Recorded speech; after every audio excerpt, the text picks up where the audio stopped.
जय भीम दोस्तों। आजादी के 70 साल से भी अधिक का समय हो चुका है। भारत आज तक कोई भी दलित प्रधानमंत्री नहीं दे सका। आज हम इसी टॉपिक पर चर्चा करेंगे कि क्या आने वाले समय में चंद्रशेखर आजाद को प्रथम दलित प्रधानमंत्री के रूप में देखा जा सकेगा। इस चीज को आज हम बहुत ही गंभीरता से समझेंगे। इस विषय पर गंभीरता से विश्लेषण करने से पहले हम चंद्रशेखर आजाद के जीवन पर थोड़ा सा प्रकाश डाल देते हैं। चंद्रशेखर आजाद रावण का जन्म उत्तर प्रदेश के सहारनपुर जिले के छुटमलपुर कस्बे में 3 दिसंबर 1986 में हुआ था। उनके 2 भाई भरत सिंह और कमल किशोर हैं। चंद्रशेखर आजाद एक भारतीय राजनीतिज्ञ, वकील एवं दलित कार्यकर्ता है। इनकी पत्नी का नाम वंदना कुमारी है और इनके बेटे का नाम योग है। वर्तमान समय में इनके परिवार में इनके बड़े भाई भरत सिंह, उनकी पत्नी और उनका एक बेटा आरव सिंह, छोटा भाई कमल, जरेनिया, माता, पत्नी और एक बेटा योग है। आजाद देहरादून के डीएवी पीजी कॉलेज से लॉ ग्रेजुएट है। उनकी शुरुआती पढ़ाई लिखाई सहारनपुर के Thakur Chhajju Singh Pundir HP inter college से हुई है। एक इंटरव्यू में बताते हैं कि स्कूल में पढ़ाई के दौरान उन्हें काफी भेदभाव का सामना करना पड़ा था। मसलन स्कूल में पीने के पानी का एक ही नल हुआ करता था और वहां दलित समुदाय के बच्चों को लाइन लगानी पड़ती थी। चंद्रशेखर कहते हैं कि कई बार ऊंची जाति से ताल्लुक रखने वाले बच्चे हमारी पिटाई कर दिया करते थे। जब प्रिंसिपल या टीचर से इसकी शिकायत करते थे, वे उल्टा हमें ही डांटने लगते थे। चंद्रशेखर आजाद के पिता गोवर्धन दास शिक्षक थे। आजाद के 2 भाई हैं। बड़े भाई का नाम भरत सिंह और छोटे भाई का नाम कमल किशोर है। आजाद बताते हैं कि मेरे पिताजी अध्यापक थे, फिर भी उनको जातीय भेदभाव का सामना करना पड़ा। पहली बार उनका सवर्ण जाति वाले गांव में ट्रांसफर हुआ। जब स्कूल में पहुंचे तो लोग उनसे कहने लगे कि मास्टर जी, आपका ग्लास कहाँ है?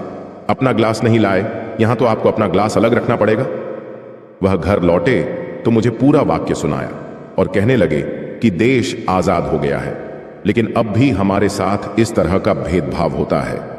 चंद्रशेखर आजाद आज तक 10 साल पुराना एक वाक्य नहीं भूल पाए हैं। एक इंटरव्यू में बताते हैं कि मेरे पिता को कैंसर हो गया था। मैं उन्हें एम्स में भर्ती कराना चाहता था, लेकिन न तो मेरी कोई पहुंच थी और न ही सिफारिश। मैंने बहुत भाग दौड़ की, लेकिन चाहकर भी अपने पिता को एम्स में एडमिट नहीं करा पाया। 11 जनवरी 2013 को देहरादून में उन्होंने मेरे हाथों में दम तोड़ दिया। आज तक उस घटना को मैं भूल नहीं पाया हूं। आजाद को बुलेट का शौक है। वे हमेशा चश्मे में नजर आते हैं। बुलेट पर आजादी के नायक चंद्रशेखर आजाद की तस्वीर लगा रखी है।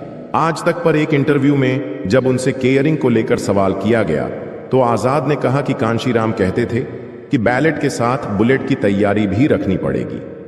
अगर संविधान पर आंच आती है तो हो सकता है बुलेट की जरूरत भी पड़ जाए, लेकिन यह वोट बुलेट है। चंद्रशेखर आजाद रावण भीम आर्मी के संस्थापक और अध्यक्ष के रूप में जाने जाते हैं। भीम आर्मी का पूरा नाम भारत एकता मिशन भीम आर्मी है, जिसकी स्थापना 2015 में उन्होंने विनय रत्न सिंह और सतीश कुमार के साथ मिलकर की थी।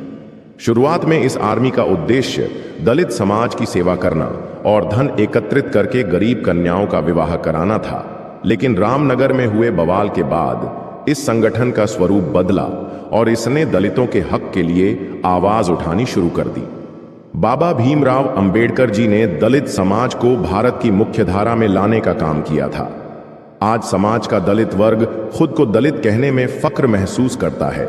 दलित के अधिकारों की रक्षा के लिए एक उभरते कार्यकर्ता चंद्रशेखर आजाद उर्फ रावण ने युवाओं की एक सेना खड़ी की है। सहारनपुर के घड़कौली गांव के प्रवेश करते ही आपको गांव के प्रवेश बोर्ड पर द ग्रेट चमार डॉक्टर भीमराव अंबेडकर ग्राम घड़कौली आपका स्वागत करता है, ये लिखा हुआ दिखेगा, जो दर्शाता है कि उनको अपनी जाति पर फक्र है, न कि कोई शर्मिंदगी। दलितों के लिए जाति सूचक शब्द का उपयोग करना अपराध है। भारत दंड संहिता के अनुसार इस शब्द का उपयोग करने पर सजा का प्रावधान है, लेकिन घड़कौली गांव के लोगों के इस शब्द से कोई ऐतराज है। आजाद समाज पार्टी एक भारतीय राजनीतिक दल है जिसे 15 मार्च 2020 को चंद्रशेखर आजाद रावण द्वारा स्थापित किया गया था।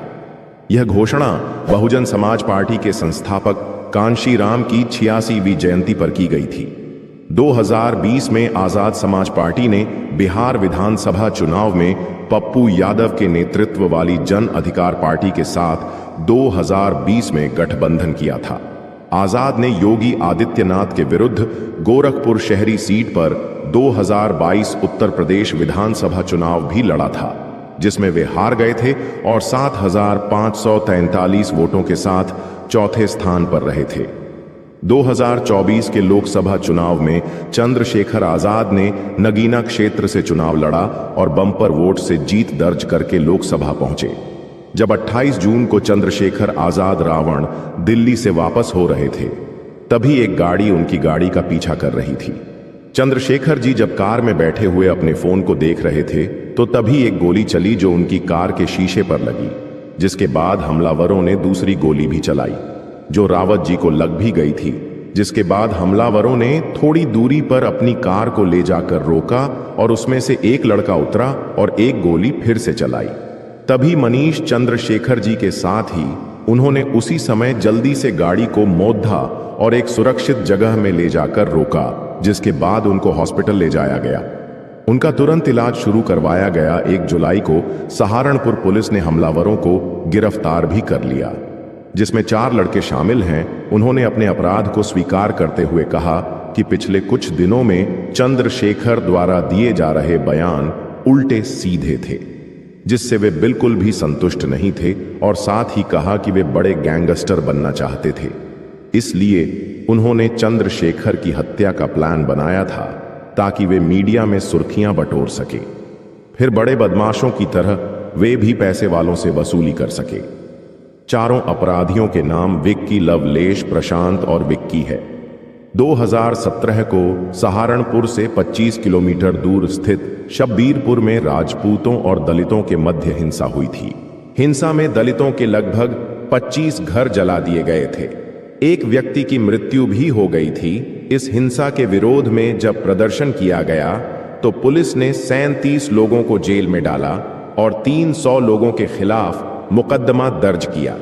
इस पूरे मामले के बाद भीम आर्मी ने दिल्ली के जंतर मंतर पर विरोध प्रदर्शन किया। चंद्रशेखर आजाद रावण को सहारनपुर हिंसा घटना के सिलसिले में गिरफ्तार किया गया था। बाद में इलाहाबाद हाई कोर्ट ने जमानत दे दी थी। दिल्ली पुलिस ने किसी को भी जामा मस्जिद से जंतर मंतर तक सीएए के खिलाफ विरोध मार्च की अनुमति नहीं दी थी, जिसके बाद भी इन्होंने विरोध प्रदर्शन किया था, जिसके लिए चंद्रशेखर को पुलिस द्वारा गिरफ्तार कर लिया गया और काफी दिनों तक हिरासत में रखा गया। 2 सीनियर सिटीजन अमेंडमेंट एक्ट विरोध प्रदर्शन में भाग लेने के लिए इन्हें हैदराबाद में दोबारा से गिरफ्तार किया गया था। हाथरस सामूहिक बलात्कार मामले के विरोध में इन्हें 2020 में 500 अन्य भीम आर्मी सदस्यों के साथ गिरफ्तार किया गया था। इन सभी को आईपीसी की धारा 144 का उल्लंघन करने के लिए और महामारी रोग अधिनियम की